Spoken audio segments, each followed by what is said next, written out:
Hi, I'm Brigham Larson with Brigham Larson Pianos. I'd like to show you a repair for Ivory. A lot of pianos that I come across that are a little bit older that have ivory on them. And by the way, a lot of people ask me, is this ivory or is this plastic? If it has swirly grain in it, then it's ivory. But if it's uniform and you can't see any wood grain, it's ivory grain, then that's plastic. Okay, so ivory is brittle and it breaks and it ends up looking like this.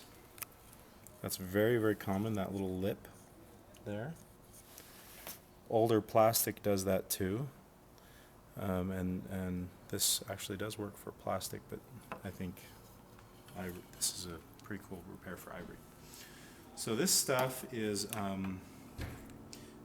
this little powder. It's acrylic, like women use on fingernails, and it's this powder that I've got a white one and a yellow one, and I mix them together until I have the right shade, because ivory is never perfectly white.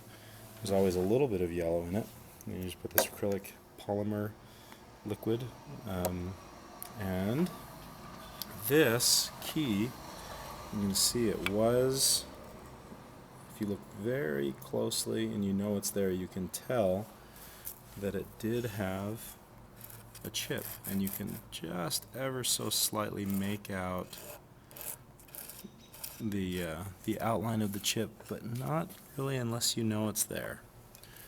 So that's a beautiful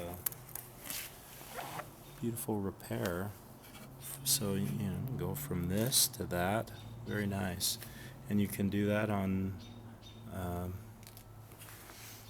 whole keyboard if you wanted to. It's a lot cheaper than replacing it with ivory. So anyway, there is hope for your chipped ivory keyboard.